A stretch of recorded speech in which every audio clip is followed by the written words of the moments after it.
you can't think that it's wrong for the Trump Department of Justice to arrest Don Lemon and also think it's right for the Biden Justice Department to raid my newsroom.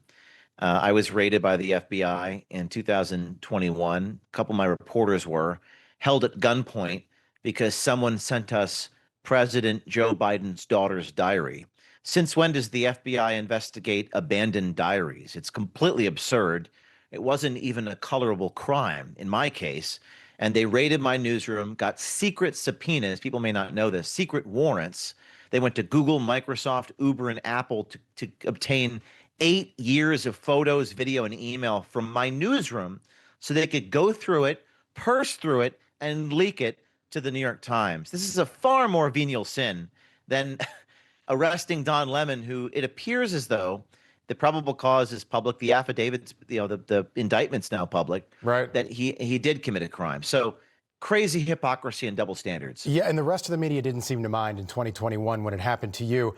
James, you went to Minneapolis, and I just want everyone at home to see what you were dealing with while you were there. Again, this video was taken in the middle of the day, broad daylight. Take a look.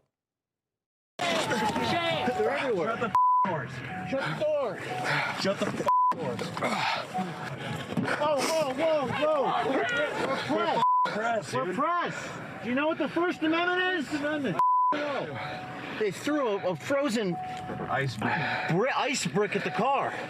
All right, if it's like that during the day, what's it like at night? I know protesters, activists followed you to your car. They threw bricks at you.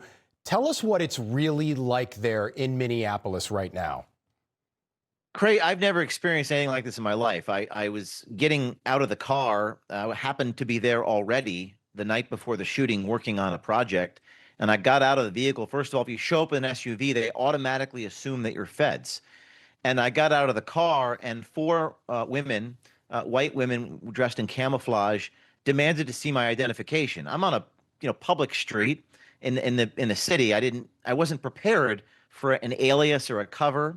And they demanded to see my ID. And when I refused to show them my ID, they started screaming at us and getting violent. So there really is nothing you can do. People might think, well, bring a weapon. I mean, that'll quickly lead to escalate into a violent situation. You can't defend yourself. So the only thing you can do is retreat without engaging with them. This is I've never experienced anything like this. I've been to a lot of places. I've been to the border. But to be on a public street in a public place and having people demand to see your ID, there's a lot of irony in that. In an American city, in the middle of the day, and you are a journalist, your team were texted death threats. I think we have one of them. This is the quote: "We know you're with O'Keefe and Nazis. You have 1 hour to leave or you're dead." How did they get that number? How did they get your vehicle's license plate? How did they know where you were staying? How did they have that information? They have people they have people on the inside everywhere. Your audience needs to understand how organized these people are. They are incredibly organized. So, for example, it appears as though they scanned our license plate, which was on the back of our SUV. Right. They must have someone inside the rental car agencies or the DMV in Minnesota. And they identified the driver of my car, did open source research, realized that he is my security. That's public information. His name is associated with mine. And then they tailed us. They followed us to our next hotel. They had someone inside the hotel working with them, so we could not escape. We couldn't lose our tail. Were you able to check into that hotel? Them. What's that? Were you able to check into that hotel? No, we had to leave the hotel to another hotel. When we got to the next hotel, they were outside that hotel. So I think Nick Shirley experienced something very similar. There is no place that is safe for you to go, which is quite unlike. I've been to the border. I've filmed the cartel, but I've never been in a situation where you can't escape these people. We had to leave the state of Minnesota to be safe. We had to go to Chicago and fly to Florida to escape. And that's, it's one thing to read about it, hear about it, to live it. In an American state, this is the United States of America. By the way, people say, "Where's the police?" The police stood down because there's no incentive for the cops to do anything. Because if they do, they'll probably go to prison for the rest of their life. acting in self-defense. Well, we saw what happened with George Floyd. I want to play this soundbite for you. I think this is one of the most important soundbites out there right now, especially as it relates to the Somali fraud in Minneapolis. Your team went undercover and recorded this alleged FBI agent saying this. Take a look.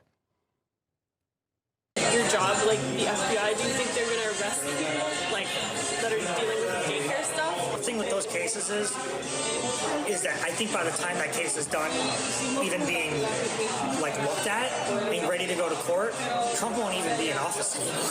Really? Fraud cases like that, like money stuff, Yeah. years, literal years of time. Also, I don't think anybody would ever go to prison. Like, they would most likely be thrown out very quickly. All right, so James, that's really shocking stuff. You reported yesterday that this guy's been fired. The FBI did put out a statement saying he doesn't speak or have firsthand knowledge of what the FBI is doing. But can you confirm that, and do you believe what he said, that the plan would be here to slow walk all of this Somali fraud investigation until there's a Democrat in the Oval Office?